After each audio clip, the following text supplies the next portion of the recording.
റബ്ബി ഹബിലി മിൻ ലദുൻക ദുർരിയതൻ ത്വയ്യിബ. അല്ലാഹുവേ, നല്ല സജ്ജനങ്ങളായ മക്കളായി തീരുന്ന മക്കളെ നീ നൽകണമേ. ഇന്നക സമീഉദ് ദുആ, നീ ദുആ സ്വീകരിക്കുന്നവനാണല്ലോ. 90 വയസ്സ് കഴിഞ്ഞപ്പോ സക്കറിയ നബി അലൈഹിസ്സലാമിന്റെ ദുആയാണത്. മക്കളെ തരണേ, കുട്ടി വേണം. നമ്മളിപ്പോ കല്യാണം കഴിഞ്ഞ് വർഷങ്ങൾ കാത്തിരിക്കുന്ന ഒരു ചെറുപ്പക്കാരൻ ദ്വാരക്കാൻ വേണ്ടി ഇവിടെ തന്നു. 7 വർഷമായി മക്കളില്ല. അല്ലാഹു അവർക്കും അതുപോലെ അങ്ങനെ കാത്തിരിക്കുന്ന ദമ്പതിമാർക്കൊക്കെ കൺകുളിർമയുള്ള സ്വാലിഹീങ്ങളായ മക്കൾ അല്ലാഹു കൊടുക്കട്ടെ. അങ്ങനെയാണ് എനിക്കൊരു കുട്ടിയെ തന്നേക്ക് റബ്ബേ, ആണായാലും പെണ്ണായാലും കുഴപ്പമില്ല. അങ്ങനെയല്ല, എനിക്കൊരു സ്വാലിഹായ കുട്ടിയെ താ റബ്ബേ, അതാണായാലും പെണ്ണായാലും കുഴപ്പമില്ല. അങ്ങനെ ചോദിക്കേണ്ടത്. സ്വാലിഹീങ്ങളെ തരണം. അപ്പോഴാണ് വഹബിനാ ലഹു യഹ്യ, ആ പ്രാർത്ഥനക്കാണ് സക്കറിയ നബിക്ക് അല്ലാഹു യഹ്യ നബിയെ കൊടുത്തത്. സ്വാലിഹായ കുട്ടിയെ വേണം. സ്വാലിഹായ കുട്ടി അല്ലാഹു നമുക്ക് തരട്ടെ.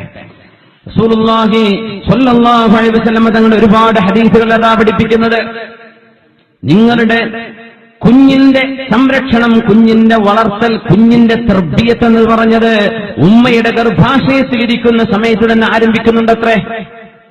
ജനറ്റിക് എഞ്ചിനീയറിംഗിൽ പ്രഗത്ഭനായ പണ്ഡിതന്മാരുണ്ട്, ആധുനികരായ ആലിമീങ്ങൾ. അലാഉദ്ദീൻ ഖബാൻജിയെ പോലെയുള്ള ആളുകൾ ആ വിഷയത്തിൽ റിസർച്ച് ചെയ്ത ആളുകളാണ്. ഗർഭാശയത്തിനുള്ളിൽ കിടക്കുന്ന കുഞ്ഞ് ആ ഉമ്മയിൽ നിന്ന് പഠിക്കുന്ന ആദ്യത്തെ പാഠം ഗർഭം ചുമക്കുന്ന സമയത്താണ്. കുഞ്ഞ് ആദ്യം പഠിക്കുന്ന മദ്രസ ഉമ്മയുടെ ഗർഭാശയത്തിനുള്ളിലാണത്രേ. സുബ്ഹാനല്ലാഹ്. അതുകൊണ്ടാണ് ഉമ്മയുടെ ചുറ്റും ശബ്ദങ്ങൾ ഉണ്ടാകുമ്പോൾ കുഞ്ഞനങ്ങുന്നത്. ഗർഭാശയത്തിരിക്കുന്ന കുഞ്ഞ് ശബ്ദങ്ങൾക്ക് പ്രതികരിക്കുന്നുണ്ട്. ഉമ്മ കേൾക്കുന്ന അത് ടിവിയുടെ ശബ്ദമാണെങ്കിൽ അത് കുട്ടി അബ്സോർബ് ചെയ്യുന്നുണ്ട്. ഉമ്മ ഓതുന്നത് ഖുർആനാണെങ്കിൽ അത് കുട്ടി അബ്സോർബ് ചെയ്യുന്നുണ്ട്. ഉമ്മ ചൊല്ലുന്ന ദിക്റാണെങ്കിൽ അത് കുട്ടി അറിയുന്നുണ്ട്. ഉമ്മ അനാവശ്യമായ വർത്തമാനങ്ങൾ പറയുകയാണെങ്കിൽ ഈ കുട്ടി അത് സ്വാധീനിക്കുന്നുണ്ട്. ഉമ്മയുടെ കൽബിന്റെ ഉള്ളിൽ വിഷമം വരുമ്പോ കുഞ്ഞ് കാലിട്ടടിക്കുന്നുണ്ട്. ഉമ്മ റിലാക്സ് ആയിട്ടിരിക്കുമ്പോ കുഞ്ഞ് ശാന്തമാണ്. മനസ്സിനുള്ളിലുള്ള വികാരങ്ങൾ പോലും കുഞ്ഞു മനസ്സിനുള്ളിലേക്ക് വരുന്നുണ്ടെന്ന ആധുനിക പഠനങ്ങൾ തെളിയിച്ചത് വലിയ അത്ഭുതമാണ്. സിസർ വലിക്കുന്ന ഒരു പെണ്ണുണ്ടായിരുന്നു, പഠനം നടത്തി. നാട്ടിലൊന്നുമില്ലല്ലോ, മംഗലാടൊന്നും സിസർ വലിക്കുന്ന പെണ്ണുങ്ങളൊന്നുമില്ലല്ലോ. കുറച്ച് കഴിഞ്ഞാൽ അങ്ങനെയൊക്കെ വരും. ബസ് സ്റ്റോപ്പിലെ കാൽമക്കാലം കയറി സിസർ വലിക്കുന്നത് ലോകത്ത് പല ഭാഗത്തും കണ്ടു തുടങ്ങി. നമ്മുടെ നാട്ടിലൊന്നും എത്തിയിട്ടില്ല എന്ന് വിചാരിക്കാം. അതൊന്നും എത്താതിരിക്കട്ടെ, കുറച്ച് റബ്ബ് കാക്കട്ടെ. എന്തായിരിക്കും അതിന്റെ അവസ്ഥ?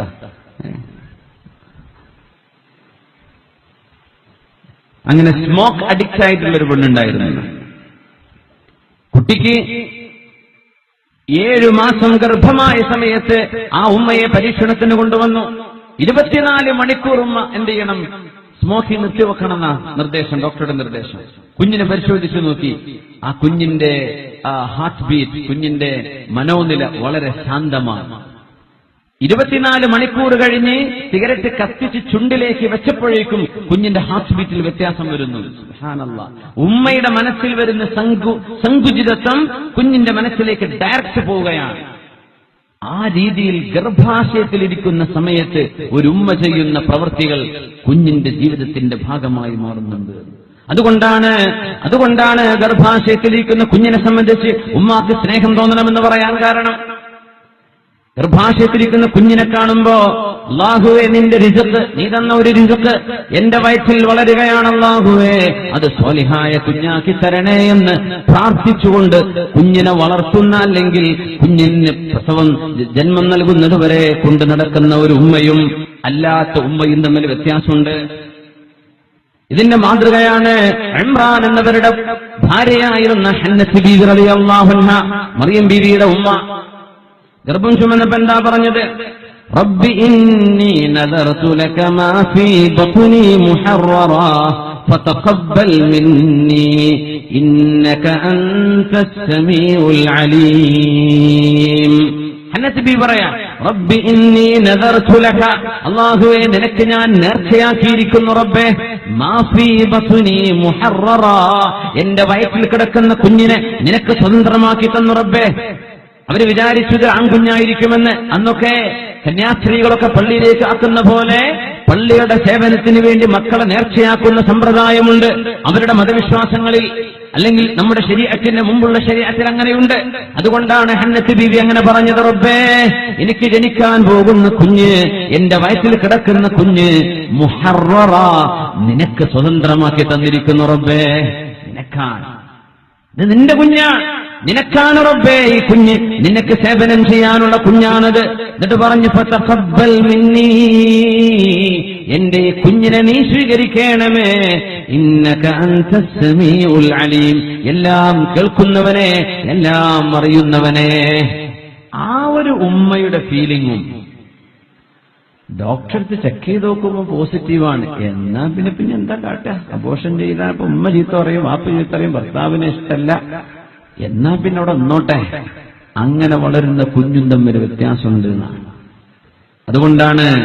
അതുകൊണ്ടാണ് കുടുംബജീവിതവുമായി ഒരുമിച്ച് ഭാര്യ ഭർത്താവുമായി ജീവിക്കുന്ന ആളുകൾ അവർ ശാരീരികമായ ഇന്റർകോഴ്സ് നടക്കുന്ന സമയത്ത് ചൊല്ലണം എന്ന് പറഞ്ഞ നിബിധങ്ങൾ എന്ത്? അല്ലാഹുമ്മ ജന്നിബ്ന ശൈത്വാൻ വജന്നിബി ശൈത്വാന മാ റസഖ്തനാ. അല്ലാഹുവേ, ഞങ്ങൾ രണ്ടുപേരിലേക്കും പിശാചിനെ വരുത്തല്ലേ റബ്ബേ. വജന്നിബി ശൈത്വാന മാ റസഖ്തനാ, നീ ഞങ്ങൾക്ക് നൽകുന്ന മക്കളിലും പിശാചിന്റെ ബാധ ഏൽപ്പിക്കല്ലേ, പിശാചിന്റെ ദുർബോധനം തരല്ലേ. എന്ന് പറഞ്ഞാൽ ഒരു കുഞ്ഞിന്റെ ജന്മം നടക്കുന്നത് ഇന്റൻഷനലായിരിക്കണം എന്നർത്ഥം. ഭർത്താവിന്റെ ബോധത്തോടുകൂടെ, ഭാര്യയുടെ അറിവോടുകൂടെ, എന്നല്ലാതെ പെട്ടുപോയി എന്ന് പറഞ്ഞ പോലത്തിലാവരുത്. അതാണ് എന്റെ പച്ചയായ അർത്ഥം. അള്ളാഹുവിനോട് ചോദിച്ചു വാങ്ങുക, എനിക്ക് വേണം റബ്ബേ.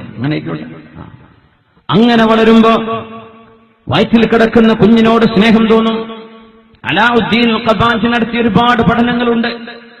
കുഞ്ഞിനെ അബോർട്ട് ചെയ്യണമെന്ന് ഉദ്ദേശിച്ചൊരു പെണ്ണ് ഗർഭമുണ്ടായി കഴിഞ്ഞു, വേണ്ട എന്ന വിചാരം. പക്ഷേ അബോർഷൻ ചെയ്യാൻ പറ്റിയില്ല, അങ്ങനെ വളർന്നു. കുഞ്ഞിനെ ഇഷ്ടമില്ലാതെ തന്നെ വളർത്തി. അങ്ങനെ കുഞ്ഞിന് ജന്മം കൊടുക്കാൻ പോകുമ്പോ ആ കുഞ്ഞ് പ്രസവിക്കപ്പെട്ട ഉടനെ ഉമ്മയുടെ മുലപ്പാല് കുടിച്ചില്ല. വേറൊരു സ്ത്രീയെ കൊണ്ടുവന്നു, അവരുടെ പാല് കുടിച്ചു. അടുത്ത തവണ കുഞ്ഞിന്റെ കണ്ണ് മൂടി വെച്ചിട്ട് ഉമ്മയെ കാണിച്ചു കൊടുക്കാതെ പ്രസവിച്ച ഉമ്മാക്ക് തന്നെ കൊടുത്തു. കുട്ടി റെഫ്യൂസ് ചെയ്തു, കുടിച്ചില്ല. സുബ്ഹാനല്ലാഹ്, എന്തുകൊണ്ട് കുടിച്ചില്ല? എന്റെ ഉമ്മാക്ക് വേണ്ടായിരുന്നല്ലോ എന്ന ആ ഒരു ചിന്ത ഈ കുഞ്ഞിന്റെ മനസ്സിലേക്ക് അല്ലാഹു തആല കൈമാറ്റം ചെയ്തു കഴിഞ്ഞു. അതുകൊണ്ടാണ് ഗർഭാശയത്തിലിരിക്കുന്ന കുഞ്ഞിന്റെ മനസ്സ് ഉമ്മയുടെ മനസ്സ് തന്നെയാണ്. ഒരു കുട്ടിക്ക് ലഭിക്കുന്ന ഏറ്റവും വലിയ പോഷകാഹാരം കുഞ്ഞ് ഗർഭത്തിലിരിക്കുന്ന സമയത്ത് ഉമ്മ കഴിക്കുന്ന ഭക്ഷണമാണ്. ഉമ്മ കഴിക്കുന്ന ഭക്ഷണം ഗർഭാശയത്തിലൂടെ, പൊക്കിൾ കൊടിയിലൂടെ കുഞ്ഞിന് ലഭിക്കുന്നതാണ് ഒരു കുഞ്ഞിന് ലഭിക്കുന്ന ഏറ്റവും പോഷകമുള്ള ആഹാരം. ആ സമയത്ത് കുഞ്ഞിന്റെ മനസ്സ് ഉമ്മയുടെ മനസ്സ് തന്നെ. ഉമ്മയുടെ എന്നെ വേണ്ട എന്ന് പറഞ്ഞ ഉമ്മയല്ലേ, ആ ഉമ്മയുടെ പാൽ എനിക്ക് വേണ്ട എന്ന് ഒരു കുഞ്ഞ് റെഫ്യൂസ് ചെയ്യാന്ന് പറഞ്ഞാൽ ഇത് ജനറ്റിക് സൈക്കോളജിയിൽ അതിന്റെ എഞ്ചിനീയറിംഗ് പഠിക്കുന്ന ആളുകൾ അത്ഭുതപ്പെട്ടു പോയ വിഷയമാണ്. ഇങ്ങനെയൊക്കെ നടക്കുമോ? നടക്കുന്നുണ്ടെന്നാണ്. വിശുദ്ധ ഖുർആൻ പാരായണം ഓതിയിരുന്ന പെണ്ണ് നേരെ മറിച്ച് വിശുദ്ധ ഖുർആൻ പാരായണം ചെയ്തിരുന്ന ഒരു ഉമ്മ ഗർഭമായിരിക്കെ കുഞ്ഞിനെ പ്രസവിക്കുന്നവരെ നല്ല കാര്യങ്ങൾ പറയുകയും ഖുർആൻ ഓതുകയും ചെയ്ത ആ ഉമ്മാക്ക് ജനിച്ച കുഞ്ഞ് വളരെ പെട്ടെന്ന് വിശുദ്ധ ഖുർആൻ ഹിഫ്ളാക്കിയിരിക്കുന്നു. ഖുർആൻ ഹിഫ്ളാക്കാൻ ആ കുഞ്ഞിന് എളുപ്പമായി. എന്തുകൊണ്ട് എളുപ്പമായി? ഈ കുഞ്ഞിത് ആദ്യമേ കേട്ടുകൊണ്ടിരിക്കാൻ. അതുകൊണ്ടാണ് ഗർഭിണികളായ സഹോദരിമാർ അവർ കേൾക്കുന്ന ശബ്ദം ഈ കുഞ്ഞ് കേൾക്കുന്നുണ്ട്. അതുകൊണ്ട് നിങ്ങൾ സീരിയലിനും ടിവിന്റെ മുമ്പ് പോയിരിക്കേണ്ട. ആ ശബ്ദവും നമ്മുടെ നടീനടന്മാരുടെ വർത്തമാനങ്ങളും ഈ പാട്ടും മ്യൂസിക്കൊക്കെ നമ്മുടെ കുഞ്ഞിന്റെ ചെവിയിലേക്ക് വരിക. അത് വലിയ അപകടമാണ്. കുഞ്ഞിന്റെ ഭാവിയെ അത് ബാധിക്കും. സ്വലാഹ്, നന്മ മക്കളിൽ ഇല്ലാതെ പോകുമെന്നാണ്. അള്ളാഹു കാത്തുരക്ഷിക്കട്ടെ. അതുകൊണ്ട് മറിയം ബീവിയുടെ ഉമ്മ ഹന്നത്ത് ബീവി പറഞ്ഞ പോലെ റബ്ബി ഇന്നി നദർതു ലക മാ ഫീ ബത്നി മുഹററാ, ഗർഭാശയത്തിൽ കിടക്കുന്ന കുഞ്ഞിനോട് അളവറ്റ സ്നേഹത്തോടുകൂടെ റബ്ബേ, എന്റെ കുഞ്ഞ് നിനക്കുള്ള കുഞ്ഞാണ്, ഫതഖബ്ബൽ മിന്നീ, നീ ഇത് സ്വീകരിക്കണമേ, ഇന്നക സമീഉദ് ദുആ ഇന്നക അൻതസ് സമീഉൽ അലീം, നീ എല്ലാം അറിവുള്ളവനും കേൾക്കുന്നവനുമാണല്ലോ. അങ്ങനെ ഒരു മനസ്സ്, ഒരു പ്രാർത്ഥന വന്നതിൽ പിന്നെയാണ് മറിയം ബീവിയെ പറ്റി അല്ലാഹു പറഞ്ഞത് ഫതഖബ്ബലഹാ റബ്ബുഹാ ബിഖബൂലിൻ ഹസൻ, ആ കുഞ്ഞിനെ അല്ലാഹു ശരിയാവണ്ണം സ്വീകരിച്ചു, അല്ലാഹു കബൂലാക്കി.